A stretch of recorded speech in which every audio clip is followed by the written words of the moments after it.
नमस्कार दोस्तों, मैं हूं आपका दोस्त के बी और आइए 3 मई 2020 के करंट अफेयर की शुरुआत करते हैं। तो सबसे पहले हम लोग करेंगे quiz. The art of her deal इस पुस्तक के लेखक कौन है? एमपीएल यानी कि मोबाइल प्रीमियर लीग के ब्रांड एम्बेसडर कौन बने हैं? भारत सरकार का कितने वर्षों में 1 लाख डिजिटल गांव बनाने का लक्ष्य रखा गया है? 9 अप्रैल को किस अर्धसैनिक बल के द्वारा शौर्य दिवस यानी कि वैलर डे मनाया गया? और भारत में कितनी ऐसी भाषाएं हैं जिनको शास्त्रीय भाषा का दर्जा मिला हुआ है? तो चलिए अब इनके उत्तर जानते हैं। The art of her deal, जो कि मेलानिया ट्रंप के जीवन पर आधारित एक पुस्तक है, इसे लिखा है मैरी जॉर्डन ने। किसने? मैरी जॉर्डन के द्वारा ये पुस्तक लिखी गई है। एमपीएल की अगर हम लोग बात करते हैं तो इन्होंने 2 लोगों को अपना ब्रांड एम्बेसडर बनाया है। एक तो है विराट कोहली और एक है साउथ की एक्ट्रेस तमन्ना भाटिया। भारत सरकार ने यह टारगेट रखा है कि अगले 5 वर्षों में हम डिजिटल गांव बनाएंगे। 9 अप्रैल को शौर्य दिवस मनाया गया सीआरपीएफ के द्वारा। और ध्यान रखिएगा, सीआरपीएफ के महानिदेशक हैं एपी माहेश्वरी जी। भारत में कुल मिलाकर 6 भाषाओं को शास्त्रीय भाषा का दर्जा मिला हुआ है। और सबसे पहले किसको मिला था? तो सबसे पहले मिला था तमिल को, उसके बाद में संस्कृत को मिला, फिर मिला कन्नड़ को, उसके बाद में है तेलुगु, मलयालम और उड़िया। तो ये 6 भाषाएं हैं। और महाराष्ट्र के द्वारा मराठी भाषा को भी शास्त्रीय भाषा का दर्जा दिलाने का प्रयास किया जा रहा है। चेनानी नासरी सुरंग किस राजमार्ग पर स्थित है? वर्ष 2020 के लिए कितने लोगों को मरणोपरांत पद्म विभूषण पुरस्कार से सम्मानित किया जाएगा? किस एनआईटी द्वारा यानी कि नेशनल इंस्टीट्यूट ऑफ टेक्नोलॉजी के द्वारा जीरो सीओवी नामक एक कीटाणुनाशक चैम्बर का निर्माण किया गया कोविड-19 के संदर्भ में? वर्ष 2020 में इसरो द्वारा लॉन्च पहला सैटेलाइट कौन सा है? और पीएम मोदी के द्वारा किस राज्य में कृषि कर्मण पुरस्कार का वितरण किया गया? तो आइए इनके उत्तर जानते हैं। चेनानी नासरी सुरंग, जिसका नया नाम हो गया है श्यामा प्रसाद मुखर्जी जी के नाम पर, और ये स्थित है नेशनल हाईवे 44 पर। वर्ष 2020 में कुल मिलाकर के 7 लोगों को पद्म विभूषण पुरस्कार दिया जाएगा। ध्यान रखिएगा, पद्म विभूषण ये भारत का दूसरा सर्वोच्च नागरिक सम्मान है और इन 7 में से 4 लोग ऐसे हैं जिनको मरणोपरांत ये पुरस्कार मिलेगा। तो सही उत्तर होगा 4। अब ये 4 लोग कौन हैं? एक तो हैं अरुण जेटली जी, सुषमा स्वराज जी हैं, उसके अलावा हैं विश्वेशा तीर्था ये हैं, और एक हैं जॉर्ज फर्नांडिस।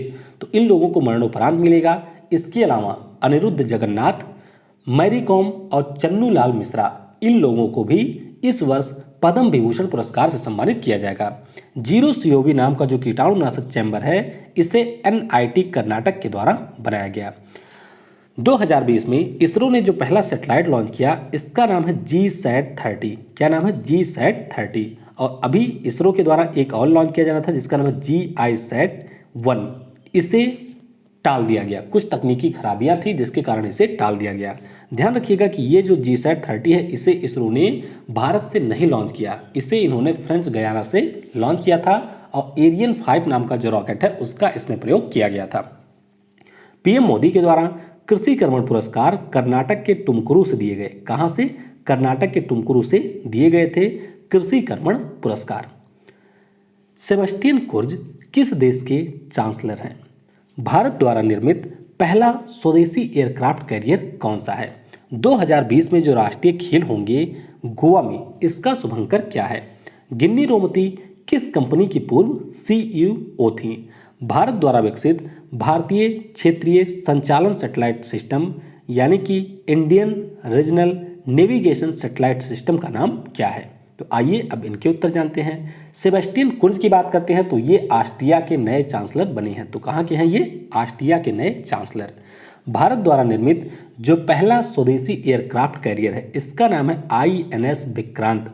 ध्यान रखिएगा, भारत के पास में वर्तमान में अभी एकमात्र एयरक्राफ्ट कैरियर है जिसका नाम है INS विक्रमादित्य, लेकिन उसको हमें रूस ने दिया था। तो INS विक्रांत बन रहा है कोचीन शिपयार्ड लिमिटेड में। 2020 का जो राष्ट्रीय खेल गोवा में होगा, इसका शुभंकर है रूबीगुला। और ध्यान रखिएगा 2022 में मेघालय में होगा, इसका शुभंकर है क्लाउडेड लियोपार्ड। गिन्नी रोमती ये पूर्व सीईओ थी किस कंपनी की? IBM की, यानी कि इंटरनेशनल बिजनेस मशीन की, और अब इसके नए सीईओ बन गए हैं भारत के अरविंद कृष्णा, भारत द्वारा जो विकसित है IRNSS, इसका नाम है नाविक। क्या नाम है? नाविक। और नाविक का पूरा नाम क्या है? तो इसका पूरा नाम है नेविगेशन इंडियन कॉन्स्टलेशन। तो ये है इसका पूरा नाम। तो ये रहा आज का आपका क्विज। आई होप क्विज आपने अच्छे से अटेम्प्ट किया होगा। अगर आपने अटेम्प्ट किया है तो अपना स्कोर कमेंट सेक्शन में जरूर लिखिएगा। और आज शाम की जो वीडियो होगी उसमें हम लोग स्टैटिक जीके के अंतर्गत भारत के जितने भी बायोस्फीयर रिजर्व हैं उनके बारे में डिटेल में मैप के माध्यम से डिस्कस करेंगे। तो ये वीडियो भी आप लोग जरूर देखिएगा।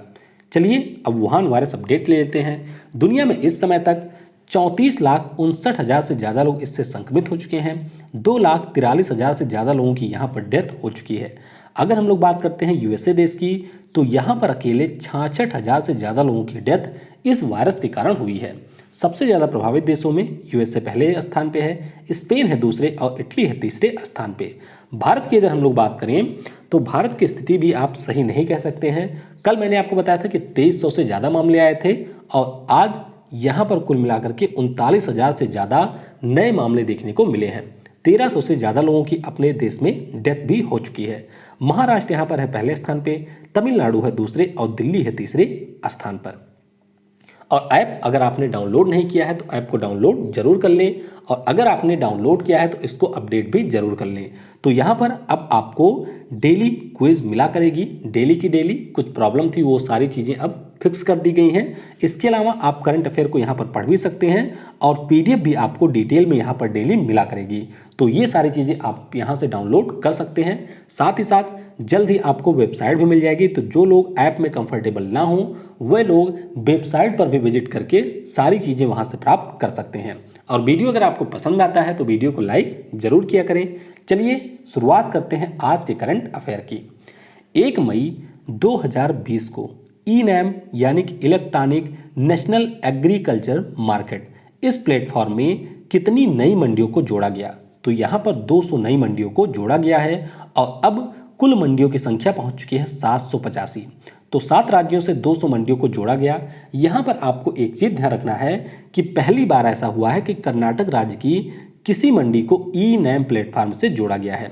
ई-नैम प्लेटफॉर्म की अगर हम लोग बात करते हैं तो इसे 14 अप्रैल 2016 को लॉन्च किया गया था और अभी अप्रैल माह में इस योजना ने अपने 4 वर्ष पूरे किए हैं। American academy of arts and sciences के अंतर्गत अंतर्राष्ट्रीय मानद सदस्य के रूप में किस भारतीय को चुना गया? तो यहाँ पर चुना गया है शोभना नरसिम्हन को। तो इस प्रश्न का ऑप्शन ए करेक्ट होगा। बात करते हैं अगर हम लोग शोभना नरसिम्हन जी की, तो ये वर्तमान में Jawaharlal Nehru centre for advance scientific research के प्रोफेसर हैं। और इन्हें यहाँ पर मानद सदस्य के रूप में चुना क्यों गया? क्योंकि इन्होंने नैनो पदार्थ यानी कि जो नैनो पार्टिकल होते हैं उनको डिजाइन किया और उनके आकार को छोटा करके यह पता लगाया कि अगर किसी नैनो पदार्थ का आकार छोटा किया जाता है तो इसके गुणों पर क्या प्रभाव पड़ता है। तो इसी के लिए इन्हें यह पुरस्कार दिया गया है। साथ ही साथ आपको इन 2 नामों के बारे में भी ध्यान रखना है। सामिया नसीम जो कि मुख्य रूप से उत्तर प्रदेश के गोरखपुर की हैं, ये शिकागो में एक नई जज बनी है। और मनीषा सिंह, इन्हें अमेरिका ने OECD में अपने राजदूत के रूप में नियुक्त किया है। कोरोना वायरस के विघटन के लिए defence institute of advance technology ने किस नाम से एक माइक्रोवेव स्टरलाइजर बनाया? तो ये आप देख सकते हैं माइक्रोवेव स्टरलाइजर और इसका नाम है अतुल्य। तो इस प्रश्न का ऑप्शन डी करेक्ट होगा। बात करते हैं अगर हम लोग defence institute of advance technology की, तो ये आपको मिलेगा पुणे में और ये आता है हमारे रक्षा मंत्रालय और DRDO के अंतर्गत। तो ये काम क्या करेगा? तो यहाँ पर अगर आप तापमान को 56 से 60 डिग्री सेल्सियस करते हैं तो जो कोरोना वायरस होगा यानी कि कोविड-19 के लिए जो वायरस जिम्मेदार होता है उसका विघटन इसमें हो जाएगा। तो ये बनाया है किसने? Defence institute of advance technology ने। किस राज्य के केसर को भौगोलिक संकेतक टैग यानी कि GI टैग दिया गया? तो ये केसर है जम्मू और कश्मीर राज्य का। तो इस प्रश्न का ऑप्शन बी करेक्ट होगा। बात करते हैं जम्मू कश्मीर के इस केसर की, तो मुख्य रूप से यह केसर कश्मीर घाटी में उगाया जाता है और 1600 मीटर की ऊंचाई पर उगाई जाने वाली यह दुनिया की एकमात्र केसर है।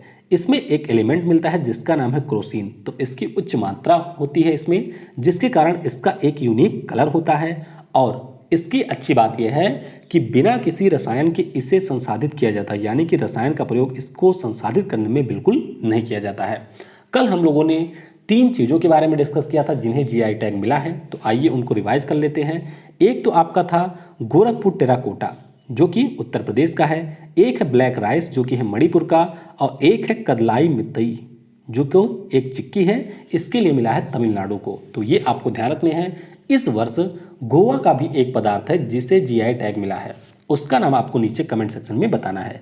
जम्मू कश्मीर की बात करते हैं तो यहाँ पर आप इसका नया मैप देख सकते हैं। उपराज्यपाल है गिरीश चंद्र मुर्मू, राजधानी श्रीनगर और जम्मू में है, ये भी आप ध्यान रखेंगे।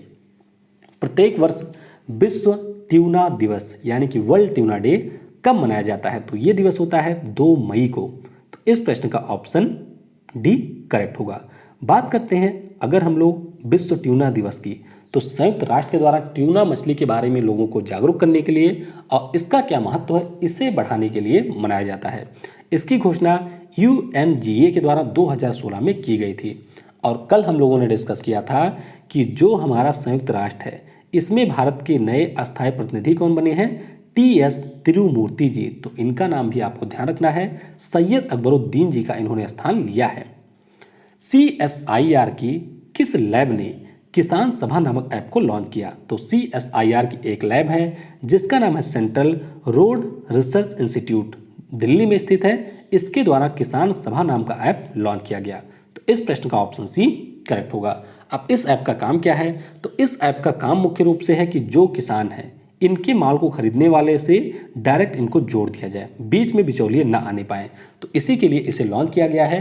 और इसी प्रकार का एक ऐप किसान रथ नाम से हमारे जो किसान और कृषि और किसान कल्याण मंत्री हैं उनके द्वारा भी लॉन्च किया गया था, उसका नाम था क्या, किसान रथ। तो ये आपको याद रखना है। पर्यावरण मंत्रालय ने 20,000 करोड़ रुपए के सेंट्रल विस्टा प्रोजेक्ट को मंजूरी दी, इसे किस वर्ष तक पूरा किया जाना है, तो 2022 तक इसे पूरा किए जाने का लक्ष्य है। तो इस प्रश्न का ऑप्शन बी करेक्ट होगा। अब अगर हम इस प्रोजेक्ट की बात करते हैं तो इसमें जो हमारा वर्तमान में संसद भवन है, राष्ट्रपति भवन है, इंडिया गेट है, नॉर्थ और साउथ ब्लॉक है, ये सारी चीज़ें शामिल होती हैं। यानी कि इन्हें तोड़ करके और अच्छे ढंग से आधुनिक रूप से इन्हें डेवलप किया जाएगा। संसद भवन के बारे में आपको ध्यान रखना है कि एडविन लुटियंस और वेकर के द्वारा इसे डिजाइन किया गया था, और एडविन लुटियंस के द्वारा जो हमारा राष्ट्रपति भवन है इसे डिजाइन किया गया है। तो पर्यावरण मंत्रालय ने हालांकि क्लियरेंस तो अपनी दे दी है, लेकिन सुप्रीम कोर्ट में अभी इसको लेकर के मामला लंबित है। तो कुछ इस प्रकार से दिखेगा जो हमारा नया संसद भवन या इसके आसपास के क्षेत्र होंगे। तो ये आप देख सकते हैं, यहाँ पर है इंडिया गेट। इंडिया गेट से आप सीधे आएंगे तो चले जाएंगे राष्ट्रपति भवन, पार्लियामेंट यहीं पर आपको मिलेगा। उसके अलावा नॉर्थ ब्लॉक, साउथ ब्लॉक, ये सारी चीज़ें भी मिलेंगी, कई सारे मंत्रालय भी आपको यहीं मिलेंगे। तो इन सभी को चेंज करके कुछ इस प्रकार से डेवलप किया जाएगा। यहाँ पर आप देख सकते हैं ये एमपी ऑफिस होगा, प्राइम मिनिस्टर का रेजिडेंस हो गया है, प्राइम मिनिस्टर का ऑफिस हो गया, द मेकिंग ऑफ इंडिया होगा यहाँ पर। उसके अलावा जो भारत के 75 वर्ष पूरे होंगे 2022 में, इसके लिए भी स्पेशल बिल्डिंग होगी। तो ये सारी चीज़ें बनाई जानी है। मुफ्त व कैशलेस बीमा प्रीमियम प्रदान करने वाला देश का पहला राज्य कौन बना, तो पहला राज्य बन गया है महाराष्ट्र। तो इस प्रश्न का ऑप्शन ए करेक्ट होगा। तो महाराष्ट्र में एक योजना है जिसका नाम है महात्मा ज्योतिबा फुले जन आरोग्य योजना। तो इसके अंतर्गत राज्य के 85% लोगों का इलाज किया जा रहा है, यानी कि उनको लाभ मिल रहा है। अब महाराष्ट्र की सरकार ने ये टारगेट रखा है कि बाकी जो 15% लोग हैं उनको भी हम इसका लाभ देंगे। और इसके अलावा महाराष्ट्र की सरकार ने general insurance public sector insurance company के साथ में कोविड-19 के मरीजों का प्राइवेट अस्पतालों में इलाज करने के लिए भी समझौता किया है। तो आपको क्या ध्यान रखना है कि मुफ्त कैशलेस बीमा प्रीमियम इस सुविधा को प्रदान करने वाला देश का पहला राज्य बन गया है महाराष्ट्र। महाराष्ट्र की राजधानी आपको मुंबई और नागपुर में मिलेगी। राज्यपाल हैं भगत सिंह कोश्यारी, उद्धव ठाकरे यहाँ के सीएम हैं। अमेरिका की टेक कंपनी जिसका नाम है स्काईट्रन, तो इसने किस भारतीय कंपनी में अपनी हिस्सेदारी को बढ़ा करके 26.3% किया है, तो यहाँ पर हिस्सेदारी अपनी बढ़ाई है रिलायंस कंपनी ने। तो इस प्रश्न का ऑप्शन डी करेक्ट होगा, यानी कि रिलायंस ने यहाँ पर 26.3% हिस्सेदारी स्काईट्रन कंपनी में खरीदी है। इसके अलावा एक बीमा और निवेश की कंपनी है जिसका नाम है मैन्युलाइफ, तो इसने महिंद्रा एसेट मैनेजमेंट में 49% हिस्सेदारी खरीद ली है।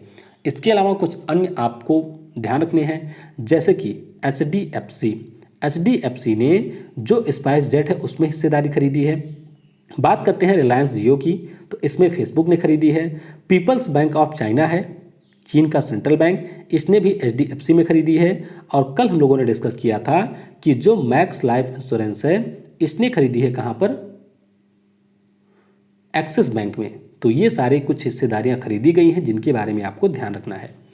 पूर्वोत्तर क्षेत्र विकास मंत्रालय ने किस राज्य के हाजोंग व चकमा समुदायों को कोविड-19 राहत कार्यक्रम में शामिल करने के निर्देश दिए?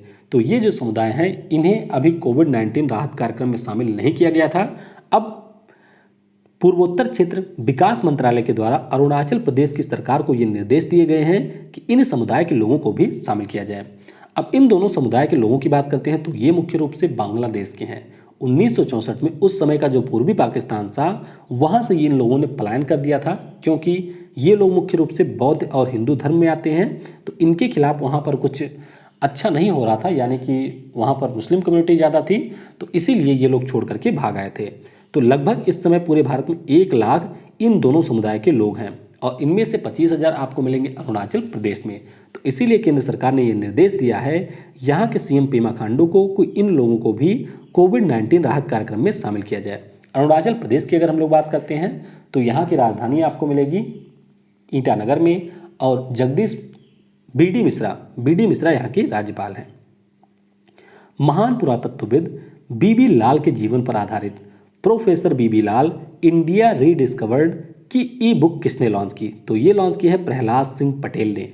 तो बीबी लाल की जन्म शताब्दी वर्ष था और इसी अवसर पर हमारे पर्यटन और संस्कृति मंत्री प्रहलाद सिंह पटेल के द्वारा प्रोफेसर बीबी लाल इंडिया रीडिस्कवर्ड की ई बुक लॉन्च की गई। फेड कप हर्ट अवार्ड के लिए मनोनीत होने वाली पहली भारतीय खिलाड़ी कौन बनी? तो पहली भारतीय खिलाड़ी बन गई हैं सानिया मिर्जा। तो इस प्रश्न का ऑप्शन ए करेक्ट होगा। फेड कप हर्ट अवार्ड की अगर हम लोग बात करते हैं तो जो इंटरनेशनल टेनिस फेडरेशन है इनके द्वारा 2009 में इस अवार्ड की शुरुआत की गई थी। फेड कप के बारे में आपको पता ही होगा कि ये दुनिया का सबसे बड़ा खेल समारोहों में एक है और ये भी आप ध्यान रखेंगे कि फेड कप ये टेनिस का एक टूर्नामेंट होता है। वहीं पर अगर हम लोग बात करते हैं सानिया मिर्जा की तो ये भारत की टेनिस की खिलाड़ी हैं और इनके साथ साथ इंडोनेशिया की मैडलिन नुग्रोहो को भी एशिया प्रशांत क्षेत्र से मनोनीत किया है। अभी ये विजेता नहीं हुई है, मनोनीत किया गया है, वोटिंग होगी, उसके बाद में 8 मई के बाद में इसके रिजल्ट की घोषणा की जाएगी। ITF की बात करते हैं तो इसका मुख्यालय आपको मिलेगा लंदन में और लंदन में आपको कई सारे अन्य मुख्यालय भी मिलेंगे, जैसे कि एक तो है आपका international maritime organization Amnesty International का मुख्यालय है और कॉमनवेल्थ ऑफ नेशन का भी मुख्यालय है लंदन में। और कॉमनवेल्थ का नया सदस्य कौन बना है? मालदीव 54वें नंबर का। तो यहाँ आप देख सकते हैं सानिया मिर्जा को, जिन्होंने पाकिस्तानी खिलाड़ी शोएब मलिक से शादी की है। 1 मई 2000 को किस राज्य ने अपना स्थापना दिवस मनाया? तो यहाँ पर स्थापना दिवस मनाया है महाराष्ट्र और गुजरात ने। तो इस प्रश्न का ऑप्शन डी करेक्ट होगा। 1 मई 1960 को बॉम्बे पुनर्गठन अधिनियम 1960 के अंतर्गत एक हमारा राज्य था बॉम्बे, जो कि 2 हिस्सों में टूट गया। जो लोग गुजराती बोलने वाले थे वे चले गए गुजरात में और मराठी बोलने वाले लोगों के लिए एक नया राज्य बना जिसका नाम है महाराष्ट्र। तो ध्यान रखिएगा 1 मई को इन दोनों राज्यों ने अपना स्थापना दिवस मनाया है। किस देश ने कोविड-19 के कारण लार व पसीने से गेंद को चमकाने के तरीके को प्रतिबंधित किया? तो क्रिकेट देखने वालों को पता होगा कि अक्सर जो खिलाड़ी होते हैं वे अपने लार या फिर पसीने से गेंद को बार बार रगड़ते हैं। रगड़ने से क्या होता है, गेंद में शाइनिंग आती है और उस शाइनिंग के कारण वो गेंद स्विंग करती है। कहाँ पर?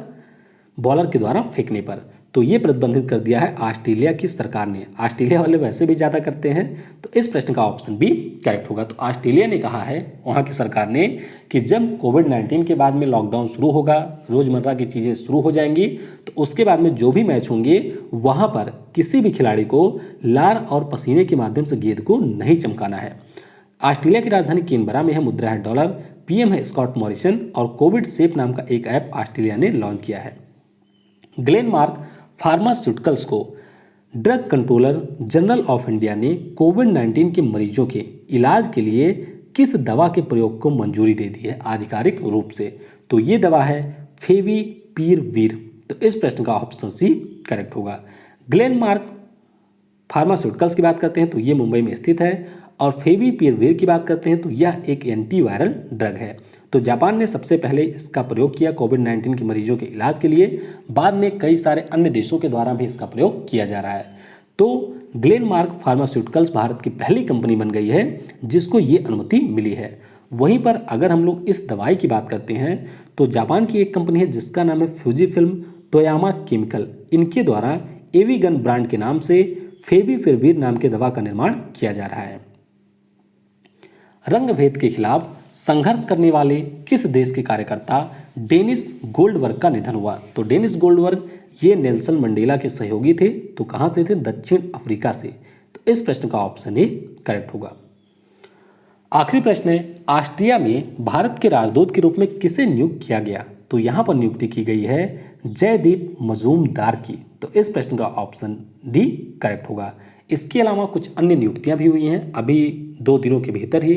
दीपक मित्तल ये बने हैं कतर के, पीयूष श्रीवास्तव ये बने हैं बहरीन के, नम्रता एस कुमार ये बनी हैं स्लोवेनिया की।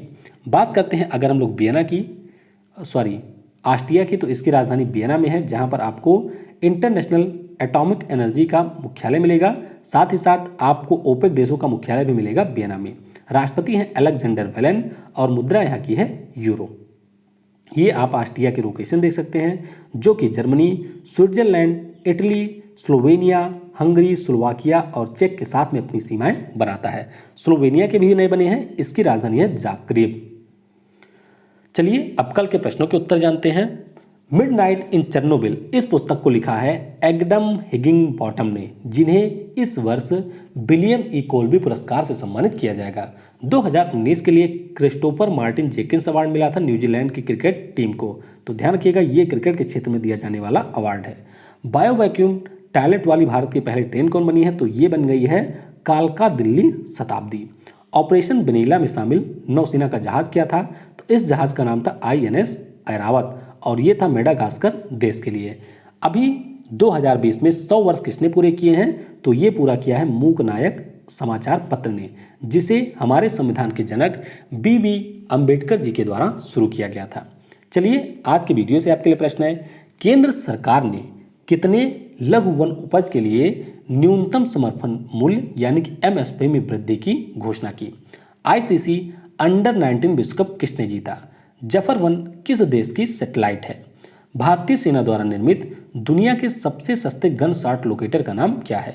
और मिशन जीवन रक्षक किस राज्य की सरकार के द्वारा शुरू किया गया है? तो इन प्रश्नों के उत्तर आपको नीचे कमेंट सेक्शन में देने हैं। वीडियो को समय देने के लिए आप सभी को बहुत बहुत धन्यवाद। Thanks for watching. जय हिंद, जय भारत, और सबसे जरूरी, पढ़ेगा भारत तो बढ़ेगा भारत।